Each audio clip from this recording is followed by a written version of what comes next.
Good afternoon, lovely students, and we are back for another exciting chapter of Roald Dahl's Matilda. Today we tackle chapter 8, entitled The Trunchbull.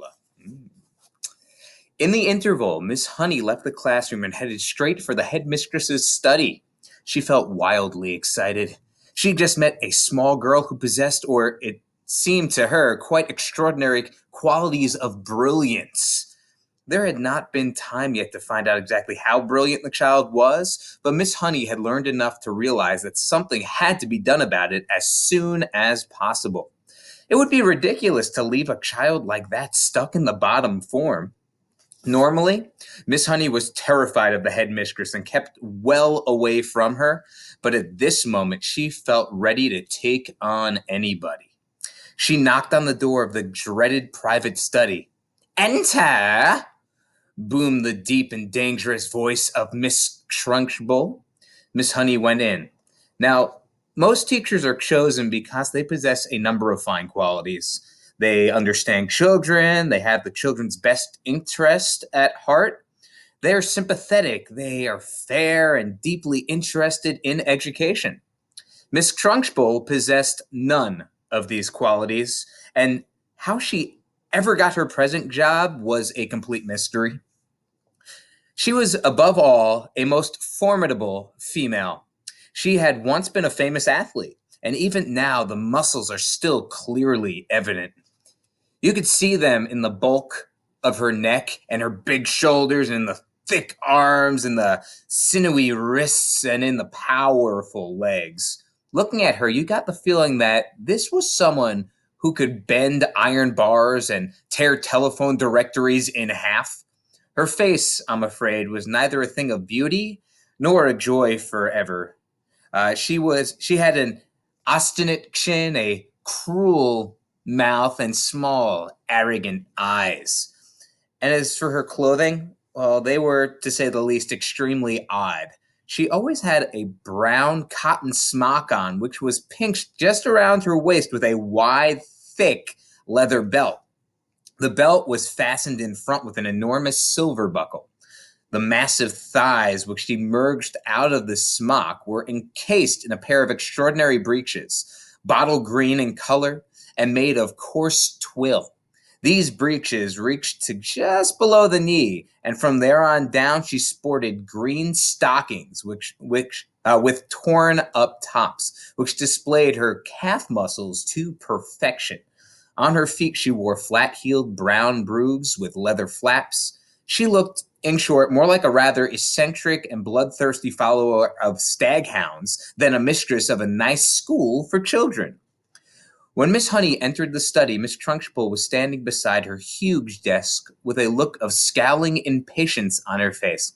"Yes, Miss Honey," she said. "What is it you want? You're looking very flushed and flustered this morning. What's the matter with you? Have those little stinkers been flicking spitballs at you?" "No, headmistress, nothing like that." "Well, what is it then? Get on with it. I'm very busy." As she spoke, she reached out and poured herself a glass of water from a jug that was always on her desk. "Well, there's this little girl in my class called Matilda Wormwood," Miss Honey began. "That's the daughter of the man who owns Wormwood Motors in the village," Miss Trunchbull barked. She hardly ever spoke in a normal voice. She either barked or shouted. "An excellent person, Wormwood," she went on. "I was in there only yesterday. He sold me a car. Almost new, only done 10,000 miles. Previous owner was an old lady who took it once a year at most to the market. A terrific bargain, if I say so myself. Yes, I quite liked Wormwood. A real pillar of society. He told me that the daughter was a bad lot, though. He told me the daughter was anything but good, and that if she ever did something bad in this school, if anything bad ever happened, it would most certainly his daughter who did it. I haven't met the little brat yet, but she'll know about it when I do. Her father said she's a real wart." "Oh, no, headmistress, that can't be right," Miss Honey cried. "Oh, yes, Miss Honey, it darn well is right. In fact, Now I come to think of it, I'll bet it was she who put that stink bomb under my desk here first thing this morning. The place stank like a sewer. Of course it was her. I shall have her for that, you see if I don't. What'd she look like? Nasty, like a worm?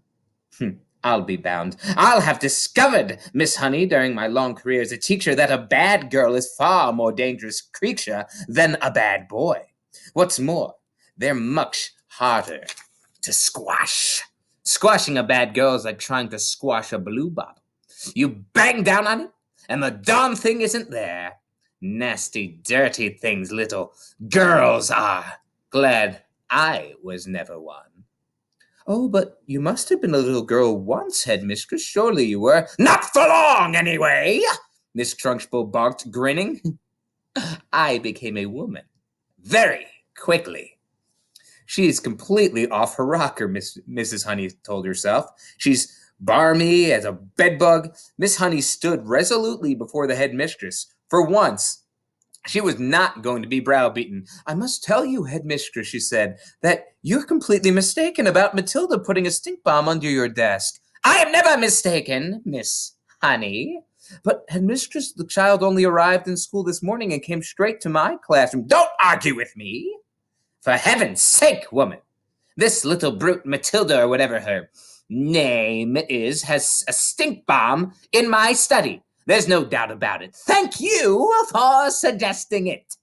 But I didn't suggest it, headmistress. Of course you did. Now, what is it you want, Miss Honey? Are you wasting my time? Oh, I came in to talk to you about Matilda, headmistress. I have extraordinary things to report about that child. May I please tell you what happened in my class just now? I suppose she set fire to your skirt or scorched your knickers. Miss Trunchbull snorted. No, Miss Honey cried out. Matilda is a genius. At the mention of the word, Trunchbull's face turned purple and her whole body seemed to swell up like a bullfrog. A genius? She shouted. What piffle is this that you're talking, madam? You must be out of your mind. I have her father's word for it that the child is a gangster. Her father's wrong, headmistress. Don't you be a twerp, Miss Honey. You have met the little beast for only half an hour, and her father has known her for her entire life. But Miss Honey was determined to have her say, and she now began to describe some of the most amazing things Matilda had done with arithmetic. So, she's learnt a few tables by heart, has she? Miss Trunchbull barked. My dear woman, that does not make her a genius. It makes her a parrot. But, headmistress, she can read. Look, there's that beautiful-looking Trunchbull. So can I, Miss Trunchbull snapped. It is my opinion, Miss Honey said, that Matilda should be taken out of my form and placed immediately into the top form with the 11-year-olds. Ha! Snorted the Trunchbull. So, you want to get rid of her, do you? So you can't handle her? So now you want to unload her upon the wretched Miss Plimsoll in the top form where she'll have to chase more chaos? No, cried Miss Honey. That's not my reason at all. Oh, yes, it is, said Miss Trunchbull. I can see right through your little plot, madam. And my answer is no. Matilda stays where she is, and it's up to you to see that she behaves herself. But, headmistress, please, not another word, shouted the Trunchbull. And in any case, I have a rule in this school that all children must remain with their own age groups, regardless of ability. Great Scott! I'm not having a little 5-year-old brigand sitting with a senior girl and boy in the top form. Who's ever heard of such a thing? Miss Honey stood there helpless before this giant red-necked woman. There was a lot more she would like to have said, but she knew that it was useless. She said softly, Very well, then.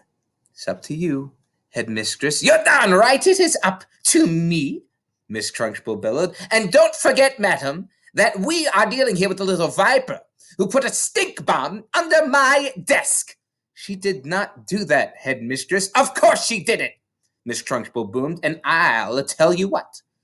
I wish to heavens I was still allowed to use birch and belt as I did in the good old days. I'll have roasted Matilda's bottom for, for her so she couldn't sit down for a month. Miss Honey turned and walked out of the study, feeling depressed but by no means defeated. I'm going to do something about this child, she told herself. I don't know what it will be, but I shall find a way to help her in the end. I love this Trunchbull woman.